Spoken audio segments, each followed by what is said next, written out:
عتبہ کہنے لگا ابو جہل سے اور دیگر لوگوں سے کہ بڑی ہو گئی لڑائی، بڑی ہو گئی بحث، اس طرح کرتا ہوں میں جا کے نہ تو محمد ابن عبداللہ صلی اللہ، میں جا کے بات کرتا ہوں حضور سے۔ عتبہ آ گیا، کہنے لگا میں مذاکرات کرتا ہوں۔ صاحب نے کہا چل تو سیانا آدمی ہے، سمجھدار ہے، چلا جا۔ جا کے نہ تو وہی باتیں جو وہ ہمیشہ کرتے تھے، نبی کریم علیہ السلام سے کہنے لگا ہم سارے آپس میں ہیں، برادری ہے، قبیلہ ہے، ایک شہر ہے، پھر بھی لڑائیاں شروع ہو گئی ہیں۔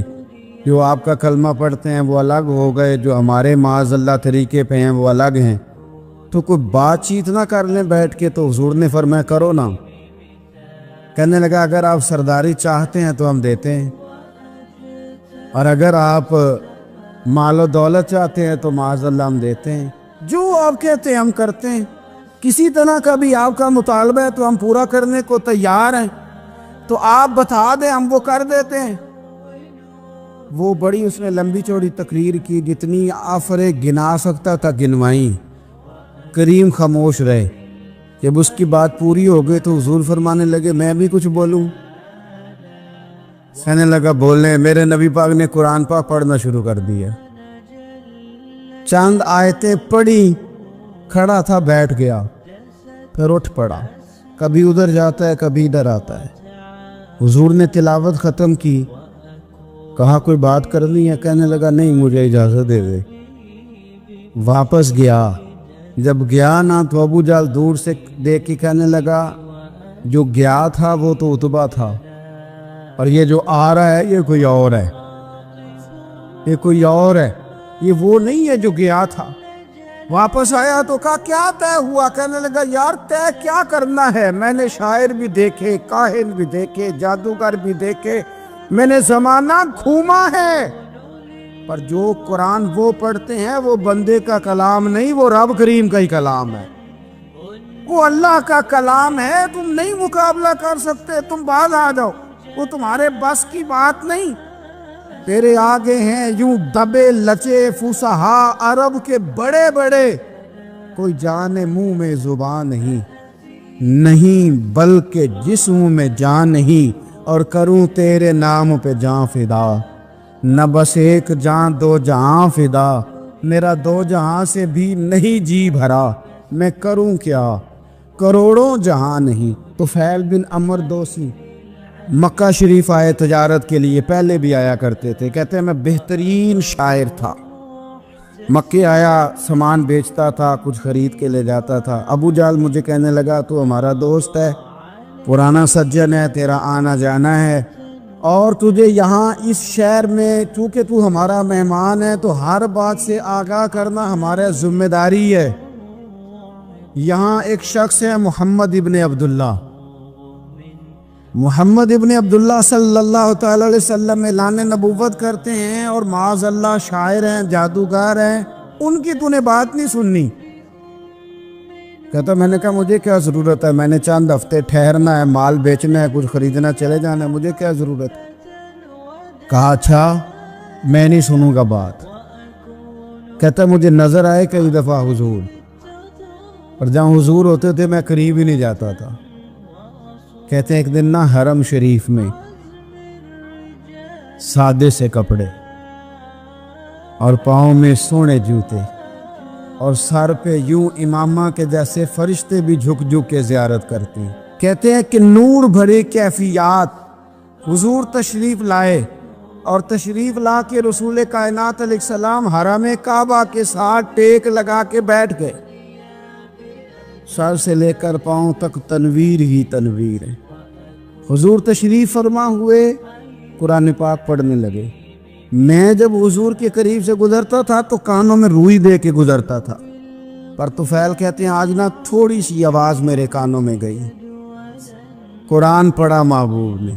اور ویسے بھی کیا کمال ہوگا جب یاسین والے نبی خود یاسین پڑھتے ہوں، جب طٰہٰ والے نبی اپنی زبان سے طٰہٰ کی تلاوت کرتے، وَالضُّحَىٰ وَاللَّيْلِ إِذَا سَجَىٰ جن کے بارے میں آیا جب وہ تلاوت کرتے ہو، الم نشرح لک صدرک جن کے سینے کی تعریف اللہ نے کی، جب وہ ان آیتوں کی تلاوت کرتے ہوں گے تو کیا شان ہوگی۔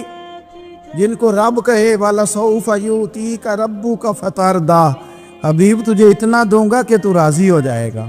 تو جب حضور خود یہ آیتیں پڑھتے ہوں گے تو انداز کیا ہوتا ہوگا؟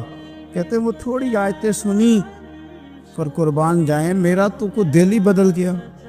میں بڑا بہترین شاعر تھا، لفظوں کے تراشے مجھے خوب آتے تھے، الفاظ کے بام و در سے میں آگاہ تھا، اچھا ادب میں جانتا تھا، پر میں نے کہا یہ کلام، یہ انداز، لو انزلنا ھذا القرآن علی جبل لرأیتہ خاشعا متصدعا من خشیۃ اللہ، یہ انداز پتھروں پہاڑوں پہ جائے تو وہ ریزہ ریزہ ہو جائیں۔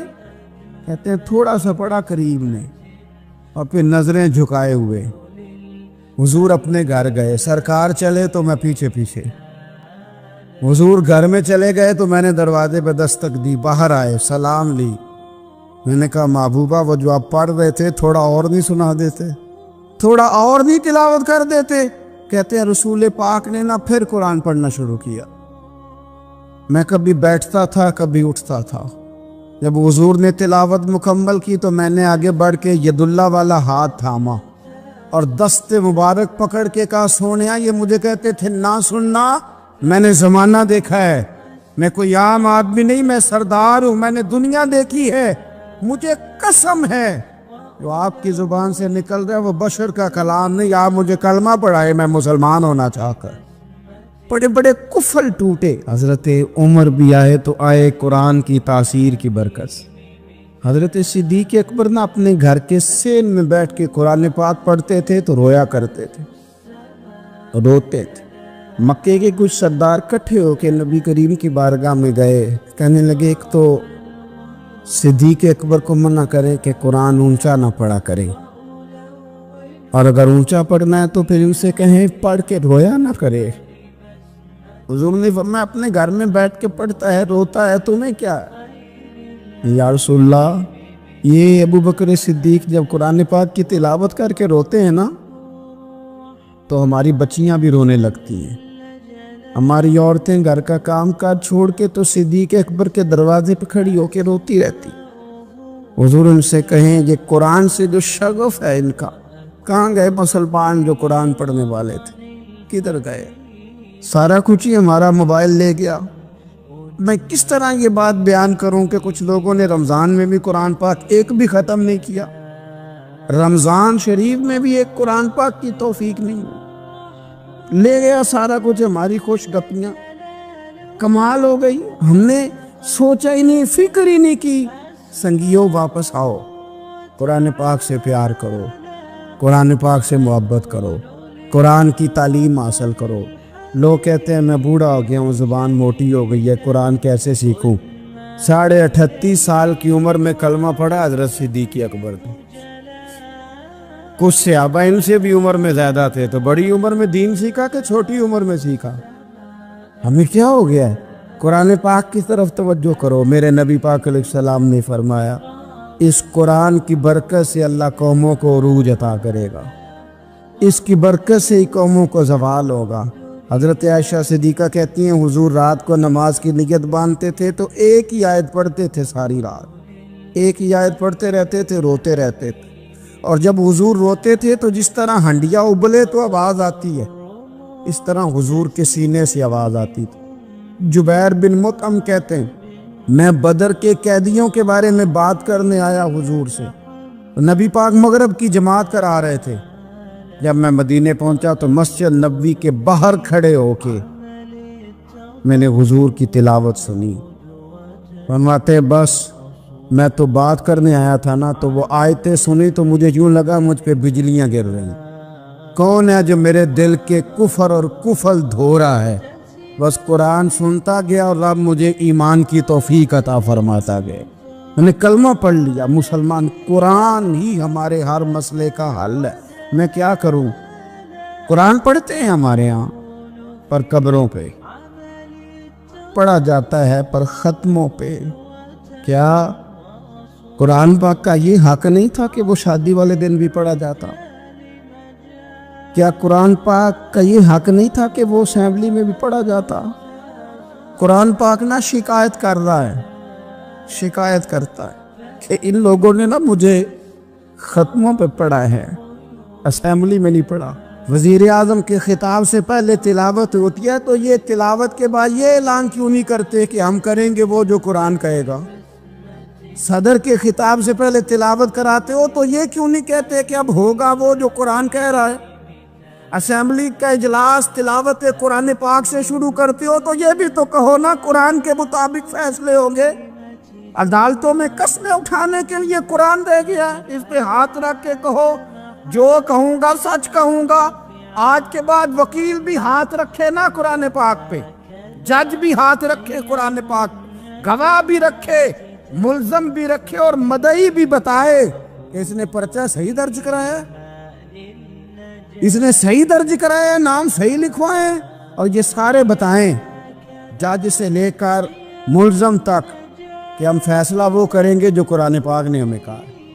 صرف قسموں کے لیے رہ گئے، دو صورتیں پڑھنی نہیں آتی اور تم بیچ میں قرآن پاک کو لا کے قسمیں اٹھاتے ہو۔ وہ تاجر جو دکان شروع کرنے سے پہلے تلاوت کراتا ہے کس لیے کراتا ہے؟ کہ میں تجارت قرآن پاک کے مطابق کراؤں گا، اس لیے کراتا ہے۔ وہ تو کہتا ہے ذرا دکان صحیح چلے، ذرا برکت آ جائے۔ برکت نری تلاوت کرانے سے نہیں آئے گی، قرآن کے مطابق تجارت کر، پھر زیادہ برکت آئے گی۔ نبی پاک صلی اللہ تعالی علیہ وسلم کی حدیث اور روایت کرتے ہیں حضرت سلمان فارسی رضی اللہ تعالیٰ عنہ، اور ساتھ ہیں سیدنا بلال حبشی رضی اللہ تعالیٰ۔ فرماتے ہیں ہم نہ گھر سے نکلے، حضور نے فرمایا ذرا جلدی چلو ایک ضروری کام ہے۔ فرماتے ہیں بڑی تیزی کے ساتھ آج روٹین سے ہٹ کر محبوب نے تیز تیز قدم مبارک اٹھائے، تیز تیز، اور فرماتے ہیں ایک گلی ہم نے کراس کی، دوسری گلی میں جو پہنچے تو پھٹے پرانے کپڑے، سادی سی بی بی، اور حالت بتاتی تھی کہ بیچاری کسی غریب گھر کی ہے۔ وہ سڑک پہ کھڑی تھی اور رو رہی تھی۔ میرے کریم رسول نے فرمایا بلال اسے پوچھو کیا مسئلہ ہے، کیوں روتی ہے؟ تو حضرت سلمان عرض کرتے ہیں میں نے کہا حضور میں پوچھ لیتا ہوں، آپ جائیے، کام بڑا ضروری ہے جو نکلیں، میں معلومات کرتا ہوں۔ تو محبوب نے فرمایا نہیں، اس کے آنسو پوچھنے سے ضروری کوئی کام بھی نہیں، پہلے اس کی داد رسی ہوگی، اسے پہلے پوچھا جائے گا۔ روتے نہیں رہتے لوگ گھروں میں، لوگ گزر نہیں جاتے چپ کر کے، کتنے لوگ تڑپتے، کون احساس کرتا ہے؟ نبی پاک سید عالم صلی اللہ علیہ وسلم رکے اور اس خاتون سے پوچھا کیا بات ہے؟ اس نے کہا کہ بات کوئی بھی نہیں، میرا ایک ہی موٹا سا مسئلہ ہے۔ کہا وہ کیا؟ کہنے لگی میں غریب ہوں، اور غریبی بذات خود بہت بڑا گناہ ہوتی، لوگ بڑا جرم سمجھتے ہیں اس کو بذات خود۔ میں نے شروع میں کہا نا کہ مذہبی سٹیج کی بھی صدارت غریب آدمی نہیں کر سکتا، کیونکہ غریب جو ہوا جد کول دتھی ہونی انہیں نیڑے بیٹھنا ہے نا جی، جد کول نہیں انہیں تو پیچھے جا کے بیٹھنا ہے، اس کو کہنا دتھی ہے۔ اس سٹیج پہ بھی غریب آدمی کی صدارت نہیں ممکن، ہو ہی نہیں سکتا۔ میرے رسول پاک سید عالم صلی اللہ تعالی علیہ وآلہ وسلم نے فرمایا پہلے اسے پوچھو کیا مسئلہ ہے۔ وہ کہنے لگی میں غریب ہوں، بوڑھی ہو گئی ہوں، ساری زندگی غلامی میں گزاری ہے، تیل لینے آئی تھی 5 دینار کا، بوتل میں تیل بھروایا ہے، اور اب بوڑھی ہوں نا تو کمر درد کرتی ہے، پیر پیچھے موڑا ہے تو میں گری ہوں، تیل زمین پی گئی ہے، اب زمین تو واپس نہیں کرتی، لیکن واپس جاؤں گی تو ایک یہودی عورت کی ملازمہ ہوں، وہ درے سے مارے گی، کھال ادھیڑ دے گی، میں بڑی پریشان ہوں، اب نہیں مار کھائی جاتی، ہڈیاں بوڑھی ہیں، قربان جاؤں۔ حضرت بلال کو حضور نے حکم دیا، فرمایا دوڑ کے گھر جا 5 دینار لا۔ فرماتے 5 دینار لائے، تیل خرید کے دیا، وہ پھر رونے لگی۔ فرمایا آپ کیوں روتی ہے؟ اس نے کہا بتایا نا غریب ہوں، غریب کا جرم کوئی نہیں ہوتا، لیکن پیس دیا جاتا ہے، پھر بھی مار تو اب بھی پڑے گی، اب کیوں پڑے گی؟ تو عرض کرنے لگی محبوبہ مار اس لیے پڑے گی کہ دیر سے کیوں آئی ہے۔ تو میرے کریم رسول اور وہ بی بی حضور ابھی آئے ہیں مدینہ طیبہ، امام یوسف صالحی فرماتے ابھی آئے تھے حضور، سبل الہدی والرشاد کے مصنف، کہتے ابھی آئے تھے نبی پاک، وہ جانتی بھی نہیں تھی۔ تو سید عالم صلی اللہ تعالی علیہ وسلم نے فرمایا اچھا مار پڑے گی؟ کہا ہاں۔ او بھائی کونسلر جو کل آپ کو کہہ رہا تھا نا میں آپ کا خادم ہوں، کونسلر بے گناہ، بلکہ ہمارے ایس ایچ او صاحب اگر چودھری پہ پرچہ آ جائے تو اس کو ٹیلی فون کر کے پوچھتے ہیں صاحب جی تہاڈے خلاف درخواست آئی ہے، کی کرنا ہے؟ تو غریب آدمی بیچارہ، اس کی غلطی یہ تھی کہ وہ غریب تھا تو اس نے ریڑھی لگا لی چوک میں، اس کو دبوچ کے لے گئے، تینوں پتہ نہیں اتنے نہیں کھلوئی دا۔ اس کے پاس کل انویسٹمنٹ ہی 5000 تھی، سارا لے گئے۔ پھر وہ کونسلر صاحب کے پاس چلا گیا، سر میرے نال چلے آ دے ذرا میں تھانے جانا ہے۔ انہوں نے کہا گڈی کرائی آ، پیسے ہیں نہیں ایویں تھانے جائی دا ہے۔ اب وہ گاڑی لایا ہے، پتہ نہیں کہاں سے لایا ہے، تھانے پہنچا ہے۔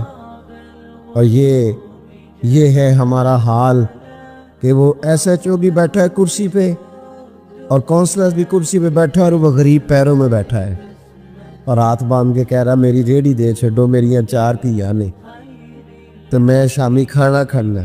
کدھر گیا امت کا وہ ذوق؟ ساری زندگی نعتیں سننے والوں بتاؤ تو صحیح، نعت نے تاثیر کیا دی ہے روح؟ اگر ابھی بھی گھاڑی غریب کے پاس کھڑی نہیں ہوتی تو پھر کیا اثر ہوا ساری زندگی نعت سننے کا؟ میرے مصطفیٰ کریم سید عالم صلی اللہ تعالی علیہ وسلم نے فرمایا اس خاتون سے یہاں کونسلر ساتھ نہیں جاتا، کہتا کر دیا ٹیلی فون، سویرے 9 بجے پہنچ جانا۔ پر کائنات کی سب سے معزز شخصیت حضرت سیدنا بلال حبشی رضی اللہ تعالیٰ عنہ فرماتے ہیں میرے نبی پاک نے فرمایا بی بی چل میں تیرے ساتھ چلتا ہوں۔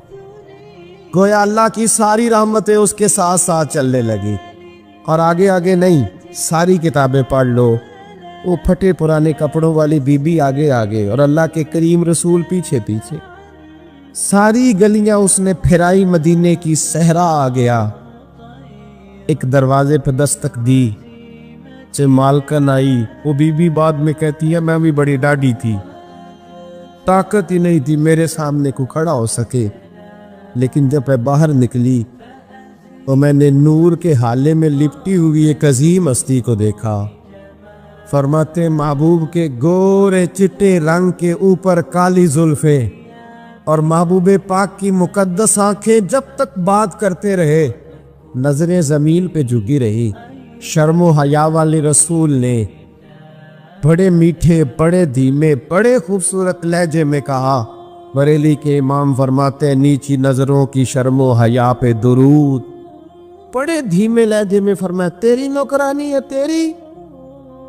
عورت کہتی ہے میں تو حضور کے جلووں میں محب ہو گئی کہ سادگی میں اتنا حسن میں نے دیکھا ہی نہیں، تیری نوکرانی ہے؟ کہا ہاں۔ میرے محبوب نے فرمایا بیچاری کی غلطی کوئی نہیں، اسے ماردہ نا، اس سے تیل گر گیا تھا، نیا خریدتے دیر ہو گئی، رو رہی تھی تو میں سفارش کرنے آیا ہوں۔ وہ خاتون کہتی ہے کسی کی نہیں مانی تھی، پر محبوب کے جملوں میں تاثیر اتنی تھی، ککھ سواد نہیں مشری اندر، اسا کھنڈا می چکھ ڈٹھیاں، اینا ساریاں شہواں نالوں گلاں سجن دیا مٹھیاں۔ فرماتے نبی پاک صلی اللہ تعالی علیہ وآلہ وسلم نے فرمایا کچھ نہ کہنا، کہنے لگی نہیں کہتی، میرا وعدہ رہا کچھ نہیں کہوں گی۔ اب میرے حبیب نے پھر نظر اٹھائی اور اس غریبنی کی طرف دیکھا اور فرمایا تو اگر کہے تو میں جاؤں، تو اگر کہے تو میں خود بھیک دے، خود ہی کہے منگتے کا بھلا ہو، تو اگر کہے تو میں جاؤں۔ اس نے خراج پیش کیا تو چند آنسو گرائے، کہنے لگی محبوبہ جیسے بندہ نوازی۔ حضور نے رخ پھیرا، حضرت بلال کہتے میں پیچھے رہ گیا تو وہ دونوں بیبیاں دوڑ کے میرے پاس آئی، کہنے لگی بتا تو صحیح ہے کون، یہ بتا تو صحیح کون تھے؟ تو حضرت بلال کہنے لگی تم نہیں جانتے؟ جناب بلال فرمانے لگے یہی تو ہیں جنہیں اللہ نے سچا رسول بنا کے بھیجا ہے۔ بیبیاں دوڑ کی آئی، کہنے لگی محبوبہ دروازے تک آئے ہو تو خالی تو نہ لوٹاؤ، مہربانی فرماؤ ہمیں بھی کلمہ پڑھا دو۔ ایک واقعہ سناتا ہوں خواجہ معین الدین اجمیری کا۔ عطائے رسول ہند الولی حضرت خواجہ معین الدین اجمیری رحمت اللہ تعالی علیہ، میرے حضرت صاحب فرمایا کرتے ہیں ہم کٹر قادری ہیں، پر ہم کھل کے یہ بات مانتے ہیں کہ ہندوستان کے بادشاہ کا نام معین الدین اجمیری ہے۔ یہ ببانگے دول مانتے ہیں۔ بہرحال ہند الولی حضرت خواجہ ہے اجمیری ہے۔ خواجہ اجمیری جب نئے نئے آئے نا یہاں اجمیر شریف میں، آپ نے خیمہ لگایا تھا، کپڑے کا خیمہ لگا کے اس میں رہتے تھے۔ تو ایک نوجوان تھا، وہ باہر رہتا تھا اجمیر سے، تو وہ آیا کچھ دنوں کے لیے، پڑھائی سے فارغ ہو کے، اجمیر کا رہنے والا تھا لیکن باہر رہتا تھا۔ جب یہاں آیا نا، وہ عصر کے بعد وہ گزرتا خواجہ اجمیری کے خیمے کے سامنے سے، جھونپڑی کے سامنے سے، تو خواجہ صاحب عصر کے بعد بیٹھ کے رویا کرتے تھے۔ عاشق دا کام نہیں رونا تونا، بنا روئے نہیں منظوری، اے عاشق سدا ہی روندا رہندا، پاویں وصل ہوئے تے پاواں دوری، رویا کرتے۔ تو نوجوان بڑا سادہ سا تھا، بچپن میں والد فوت ہو گئے، صرف ماں ہی ماں تھی۔ ایک دن اماں سے جا کے کہنے لگا یہ مسلمانوں کا سادھو روتا کیوں ہے؟ اماں کہنے لگی مجھے کیا پتا۔ بچہ کہتا ہے میرے اندر تجسس بڑھ گیا کہ بابے سے پوچھوں تو صحیح کیوں روتا۔ 2 4 5 10 دفعہ میں گزرا، ایک دن بے چین ہو کے میں کمرے میں چلا گیا اجرے میں، تو میں نے کہا بابا کیوں روتے ہو؟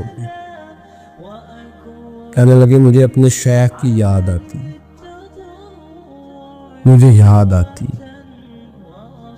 تو وہ بچہ کہتا ہے مجھے اس وقت تک پتہ نہیں تھا کہ محبت میں بھی رویا جاتا ہے، میں سمجھتا تھا رونا صرف دکھوں میں آتا ہے، شیخ کی یاد آتی۔ حضرت عائشہ صدیقہ رضی اللہ تعالیٰ عنہ فرماتی ہے جس دن نبی پاک صلی اللہ علیہ وسلم رات کے وقت ہمارے گھر آئے نا، اور حضور نے فرمایا ابو بکر چل تو نے میرے ساتھ مدینے جانا ہے، تو میں نے جناب صدیق اکبر کو روتے دیکھا، تب مجھے پتہ چلا کہ محبت میں بھی بڑا رونا آتا ہے، محبت میں بھی رویا جاتا ہے۔ فرماتے خواجہ اجمیر کہ وہ نوجوان کہنے لگا بابا پیار میں بھی رویا جاتا ہے؟ کہا ہاں۔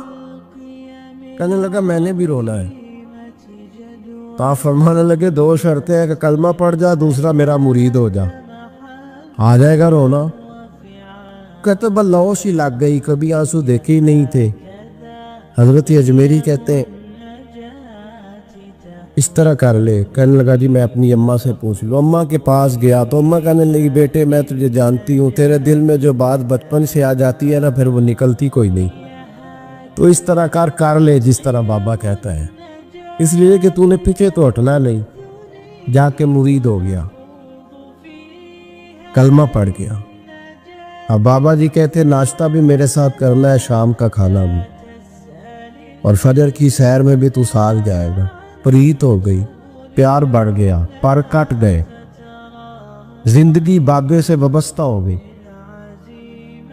اب چند مہینے جب گزر گئے نا، پوری لو لگ گئی، تو بابا جی کہنے لگے بیٹے تیری 3 چھٹیاں ہیں، 3 دن تو نے مجھے ملنے نہیں آنا۔ بالکل 3 دن کے بعد آنا۔ اس نے کہا مسئلہ ہی کوئی نہیں، پرواہ ہی نہیں تھی نا، پتہ ہی نہیں تھا۔ تو وہ چلا گیا گھر، صبح سے شام تک رہا۔ شام کو اماں نے روٹی دی تو 3 روٹیاں کھایا کرتا تھا، اب ایک لقمہ بھی نہ توڑا جائے۔ اماں کہتی بیٹے خیر ہے؟ کہ اماں جی پتہ کوئی نہیں، کو اندر کمی ہے کسی چیز کی، کوئی خبر نہیں، پتہ کھلا۔ خواجہ صاحب رحمت اللہ تعالیٰ علیہ کا وہ مرید اماں بار بار پوچھتی لیکن کوئی بات ہو تو بتائے نا، کچھ نہیں اماں کوئی نہیں۔ بڑی مشکل سے شام ہوئی، شفق غائب ہوئی، اندھیرا جو چھایا، ساری دنیا بستر پر لیٹ گئی، تو اس نے اٹھ کے چھت پہ گھولنا شروع کر دیا۔ بچہ نہ سوئے تو اماں کیسے سوئے؟ اماں بھی چھت پہ آئی، کہا بیٹے کیا بات ہے؟ کہا اماں پتہ کوئی نہیں، کوئی میری نیند اڑا کے لے گیا ہے۔ بیٹے تو نے روٹی بھی نہیں کھائی؟ کہا اماں کوئی نہیں پتا، کوئی پتا لو۔ جب